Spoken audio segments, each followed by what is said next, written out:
Syphilis is an odd disease that has been known for a long time, and it has a strange reputation among artists and others for making people behave strangely, and there's good reason for that.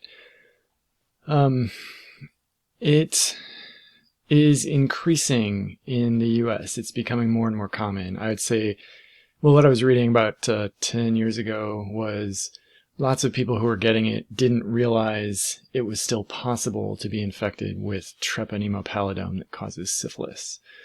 And this is a big problem because even though we can treat syphilis, if a person doesn't know they're infected, they can pass it down to their newborn. So a pregnant woman can pass it down. It is the S in torches. And that leads to abnormalities in development of bones, in development of teeth, in development of the brain. So that's something we're trying to prevent, of course, and it is hard to prevent it when people don't know it exists. So let's get into syphilis. There are a lot of different stages of this disease. And they are all kind of different from each other. So primary syphilis is what a person will get when they're first infected, and they may or may not notice it, but it would start with a canker or a painless lesion, and this is where the bacteria are growing in a kind of a sore, an open sore. Since it's painless, we can imagine that, for example, if it was in the vagina, a person might not know. And this is a very infectious thing because that's where the bacteria are, and it's kind of an open wound. So if a person is aware of the canker, they notice that it goes away in about a month and think that they have gotten over something. And that's kind of what it can look like, just a dark wound. Secondary syphilis is what would happen later, and this isn't necessarily infectious, but the point is it can attack any organ in the body. So these bacteria are now systemic. They are moving through the blood and going wherever they want. And so this can be a strange, unpredictable disease, but you can imagine if it's affecting the eyes or the central nervous system, it can lead to changes in behavior. If it affects the kidneys, it can lead to toxicity. If it affects the bones, a person's bones can break. And so after this, for a lot of people, it goes into latency. And for a large fraction of the people who get syphilis, that latency is permanent, and they won't spread syphilis unless they are pregnant. But for the people who do have a recurrence, for the roughly 1/3 of untreated cases where a person gets symptoms, they get this severe disease of late syphilis, and this is the more famous situation where the organs that are getting attacked are slowly destroyed. And just like every other part of syphilis, what's happening is the bacteria are growing where they should not, and the powerful inflammation that occurs leads to damage. And so this is where a person could have significant brain damage, changes to personality, and ultimately they would die of this. Congenital syphilis happens either because of transplacental infection or infection during birth. And what happens is the bones of the new person will develop abnormally. The teeth will develop abnormally. And facial deformities are common. So people will grow up with a frightening appearance, and this is a terrible thing. So that's why there is a big push to prevent this.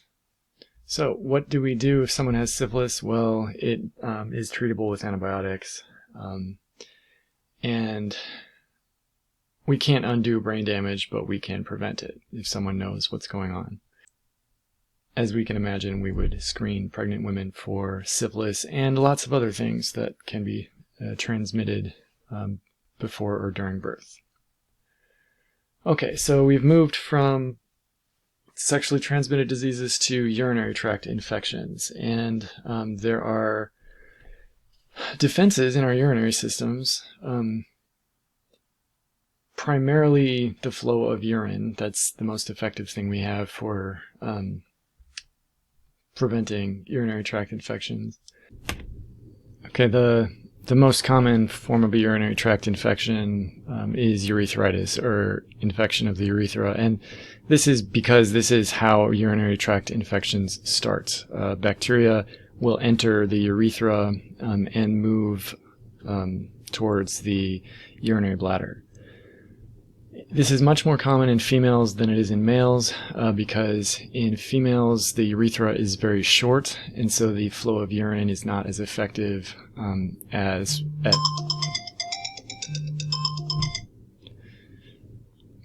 this is much more common in females than it is in males, because in females the short urethra does not pose the barrier that the long male urethra poses. It's just harder for bacteria to make that whole journey through a male's urethra.